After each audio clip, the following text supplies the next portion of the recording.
ಕರ್ತನಲ್ಲಿ ಪ್ರೀತಿಯುಳ್ಳ ದೇವಜನರೇ, ನಿಮ್ಮೆಲ್ಲರನ್ನು ಯೇಸು ಕ್ರಿಸ್ತನ ನಾಮದಲ್ಲಿ ಸ್ವಾಗತಿಸುತ್ತೇನೆ. ಈ ದಿನದ ಧ್ಯಾನಕ್ಕಾಗಿ ಕೊಡಲ್ಪಟ್ಟ ವಾಕ್ಯವು ಯೆರೆಮೀಯನು 42ನೇ ಅಧ್ಯಾಯ 12ನೇಯ ವಚನ. ಅವನು ನಿಮ್ಮನ್ನು ಕರುಣಿಸಿ ಸ್ವದೇಶಕ್ಕೆ ಹೋಗುಗೊಡಿಸುವಂತೆ ನಾನು ನಿಮಗೆ ಕರುಣೆಯನ್ನು ಅನುಗ್ರಹಿಸುವನು ಎಂಬುದಾಗಿ. ಪ್ರಿಯರೇ, ಈ ದಿನದ ವಾಕ್ಯಕ್ಕಾಗಿ ಸ್ತೋತ್ರ ಮಾಡೋಣ. ನಾವು ಈ ಲೋಕದಲ್ಲಿ ಜೀವಿಸುವಾಗ ನಮಗೆ ದೇವರ ಕರುಣೆ, ಪ್ರೀತಿ, ನಡೆಸುವಿಕೆ ಎಲ್ಲವೂ ಬೇಕಾಗುತ್ತೆ. ಹೌದು, ನಮ್ಮ ತಂದೆಯಾದ ದೇವರು ನಮ್ಮನ್ನು ಕರುಣಿಸಿ ಸ್ವದೇಶಕ್ಕೆ ಹೋಗುವಂತೆ ನಮಗೆ ಕರುಣೆಯನ್ನು ಅನುಗ್ರಹಿಸುವನು ಎಂಬುದಾಗಿ ಈ ದಿನದ ವಾಕ್ಯವು ನಮಗೆ ಹೇಳುತ್ತದೆ.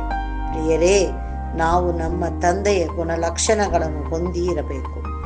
ಆಗ ಆತನ ಮಕ್ಕಳು ಎಂಬ ಅಧಿಕಾರವು ನಮಗೆ ಸಿಕ್ಕುತ್ತದೆ. ನಾವು ಪ್ರತಿ ದಿನದಲ್ಲಿಯೂ ಆತನಲ್ಲಿ ಮೊರೆ ಹೋದಾಗ ಆತನು ನಮ್ಮನ್ನು ಕರುಣಿಸುತ್ತಾನೆ. ಆಗ ನಾವು ಆತನ ಮಕ್ಕಳಾಗಿ ಜೀವಿಸುವಲು ನಮ್ಮನ್ನೇ ಒಪ್ಪಿಸೋಣ, ಪ್ರಾರ್ಥಿಸೋಣ. ನಮ್ಮನ್ನು ಬಹಳವಾಗಿ ಪ್ರೀತಿಸುವಂತ ನಮ್ಮ ತಂದೆಯಾದ ದೇವರೇ, ಈ ದಿನದ ವಾಕ್ಯಕ್ಕಾಗಿ ಸ್ತೋತ್ರ ಸ್ವಾಮಿ.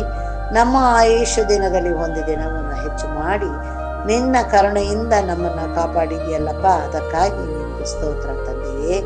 ಈ ದಿನದ ವಾಕ್ಯದ ಪ್ರಕಾರವಾಗಿ ನಿನ್ನ ಕರುಣೆಯನ್ನು ಹೊಂದಿದವರಾಗಿ ನಾವು ಜೀವಿಸಲಿಕ್ಕಾಗುವಂತೆ ನಮ್ಮನ್ನು ನೀನು ಪ್ರೇರೇಪಿಸಿ ನಡೆಸಬೇಕೆಂಬುದಾಗಿ ನಿನ್ನಲ್ಲಿ ಬೇಡುತ್ತೇವೆ.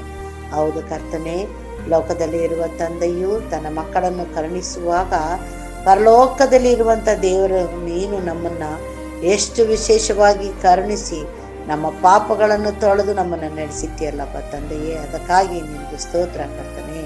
ನಮ್ಮನ್ನು ಮಾತ್ರವಲ್ಲ, ಎಲ್ಲ ಜನರು ಈ ದಿನದಲ್ಲಿ ಎಷ್ಟೋ ಜನರು ಕಷ್ಟ, ಸಂಕಟ, ಹಿಂಸೆ, ಭಾರಗಳು, ಅನಾರೋಗ್ಯದಿಂದ ಕರ್ತನೇ ದುಃಖದಿಂದ ಮನಗುಗ್ಗಿದವರಾಗಿ ಅಪ್ಪ ಅನೇಕ ಒಂದು ತೊಂದರೆಗಳಿಂದ ಇರುತ್ತಾರೆ. ಆದರೂ ಕೂಡ ನೀನು ಪ್ರತಿ ಒಬ್ಬೊಬ್ಬರಲ್ಲೂ ನಿನ್ನ ಕರುಣೆಯನ್ನು ತೋರಿಸು ರಾಜ.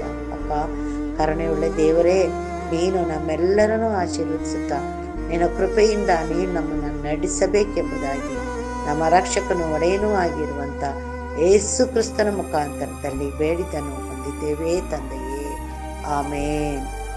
ದೇವರು ಈ ವಾಕ್ಯವನ್ನು ಮತ್ತು ನಮ್ಮೆಲ್ಲರನ್ನು ಆಶೀರ್ವದಿಸಲಿ, ಆಮೇನ್.